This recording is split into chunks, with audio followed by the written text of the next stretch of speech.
Lakki ani Yesuus Waaqan jenne Yesuus namadha Kiristoos Waaqayyoodhaan jedhe. Kiristoos Waaqan jedhe. Kiristoos kun isa kabinni.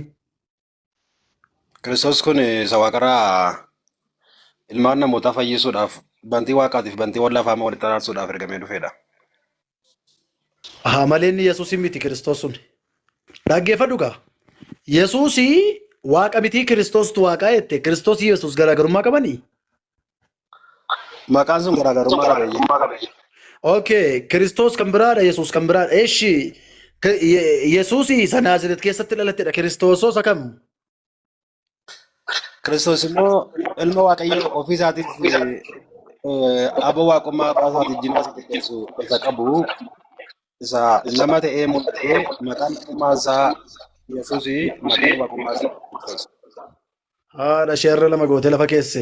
Okay, kanaafuu Yesuus inni Naazireetitti dhalate namadha. Kiristoos Ati immoo tokko waaqa. nan beekin waaqaan Kiristoos kana barsiisaa eessatti turte moo? dhalate? Kiristoos eessatti dhalate? Ati utuu waa'ee Kiristoosiif Yesuus adda baastee hin beekin waggaa amma kana barsiisaa turte? Qoy. Kiristoos eessatti dhalate?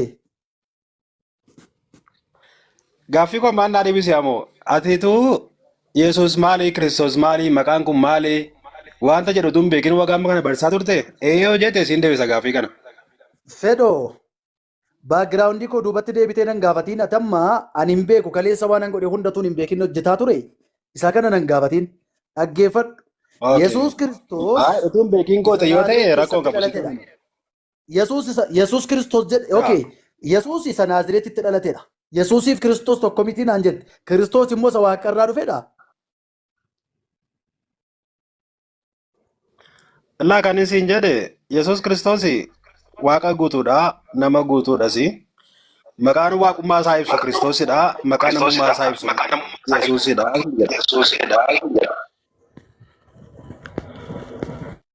Auzu billahi. Okay. Dhageesseetaa? Dhaggeeffadhu mee.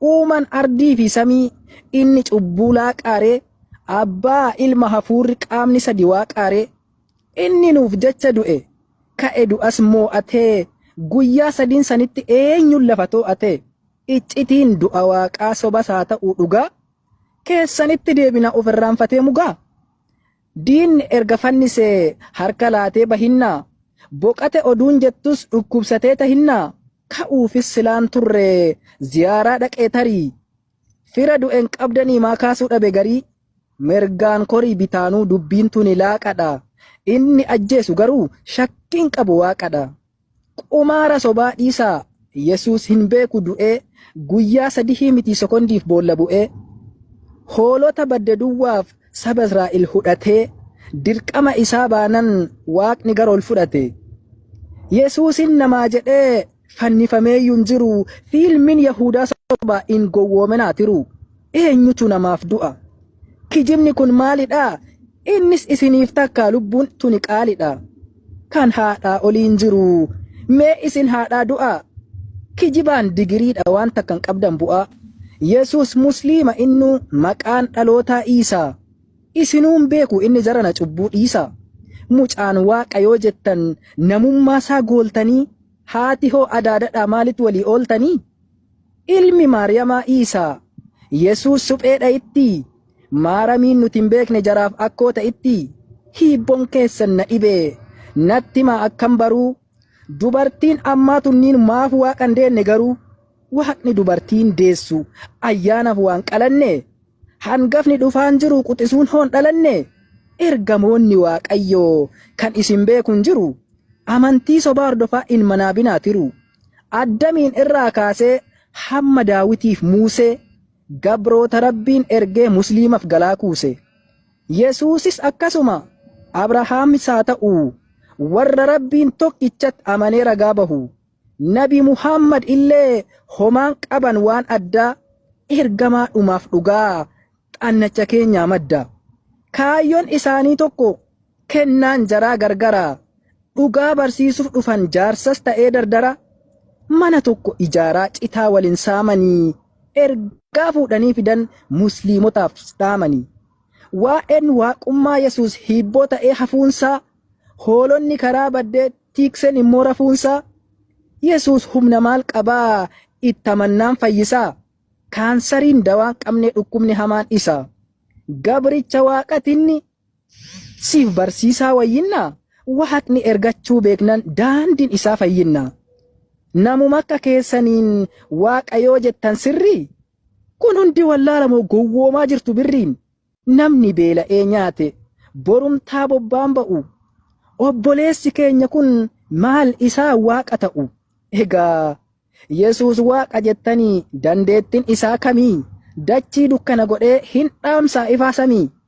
Innuu humna waaqatiin malee uf danda'een dhaabbatu. Tiiksee looniti malee uumaan harree yaabbatu. Namni dhugee fincaa'u harkaa fi miilli lamaa. Yesuusin waaqa jechuun kun wallaalummaa hamaa. Waan qabatamaan qabu dubbiin isaa laaqallee. Yoo fedhe nama guutuu gaafa fedhu waaqallee. Yesuus waaqummaan qabu eeyyen nama guutudha. Ilma waaqayyoos miti lubbuun isaa duutudha. Ilma waaqaan jedhinaa. Cubbuu daangaa tartanii haati warraa eenyudha isin ijaan gartanii. Waaqa uume waakkataa uumamaaf kuftee ka'uun daandii dhugaa lagattee sobatti michuu ta'uun dhaloota Yesuus duraa namni hin turre lafarra. Phaawulos faa eenyu uume seenaa jaraa agarra. Phaawulos hangafni hin jira. Quxisuu maa faarsita? Yesuus halaqaa Israa'el Musee daree aarsita. Eeyyen gahee waaqummaan qabu Musee dareen jeeqina. Israa'eliif ergame habashoonni hin qeeqina. Iddoo yaamamin taa'uuf maal godhuuf shoo dirqamaan hooqqattanii? Yesuus an waaqa jedhee wangeelota keessatti gaafii kana deebisa boqonnaa kam eessatti? Paastariin deebiin kennu sammuun hadoodee rafaa. Waa'een waaqummaa Yesuus gatii ta'ee hafa.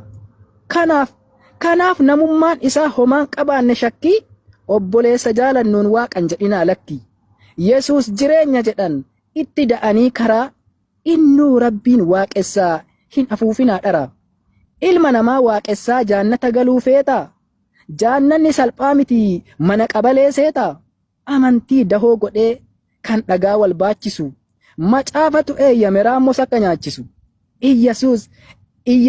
Isaayyaas raajichaa 36 Udaanis nyaadhaa jedheen dubbiftanii yaajama. Wangeelli Yohaannis boqonnaa 6:53. Namas quuncisaa nyaadhaa waan takkan qabu badii. Kanaan amantii jedhaa fanjii sobaan dhoosinaa. Boru gatii kafaltuu lubbuudhaan hin qoosinaa. Eeyyen lubbuudhaan hin qoosamu. Waaqa uume gaafata. Waan hojjettan himsiisuuf du'aa keessan kaafata. Biyyoonni tokko sangaa loonii waaqessa bareechee warqeen faayee. Gariin nama waaqessa suuraa isaa ol kaayee. Gariin muka waaqessa abdaarii dhadhaa dibee. Gariin tulluu fi malkaa waaqessa waan hin dhibee. Baay'inni amantii jiruu 4,000 qulqulluun tokko qofa kan hafan hunduu xurii. Qulqulluun islaamummaa dhala namaatiif cobaa. Hunduu namaan tolfamee maqaan mogga'een sobaa. Islaamummaan alatti amantiin dhugaa jiraa kan waaqni jedhuun nagaa. Ardiif samii naannoftan hin argattanii ragaa. Nuti waa malee miti kanaaf lallabna dhibbaa. Dhugaa barsiisuuf malee namarraan qabnu jibba. Kan ilkaan akkan damne utubee qabu ergaa. Har'as akkuma durii qalamni kiyya mirgaa. Hammuma wallaala koo ergaa qabu tarreessa. Dhalootaaf galaa jiruu walaloo nan barreessa. Kalee harkaan barreesse coobsee qalama kiyya. Har'asin dhageessisuuf kunoo sagaleen iyya. Nagaa dhannaa turaa ergaa kiyya xumuree abbaan sagantaa koottu maayikii gassii furee.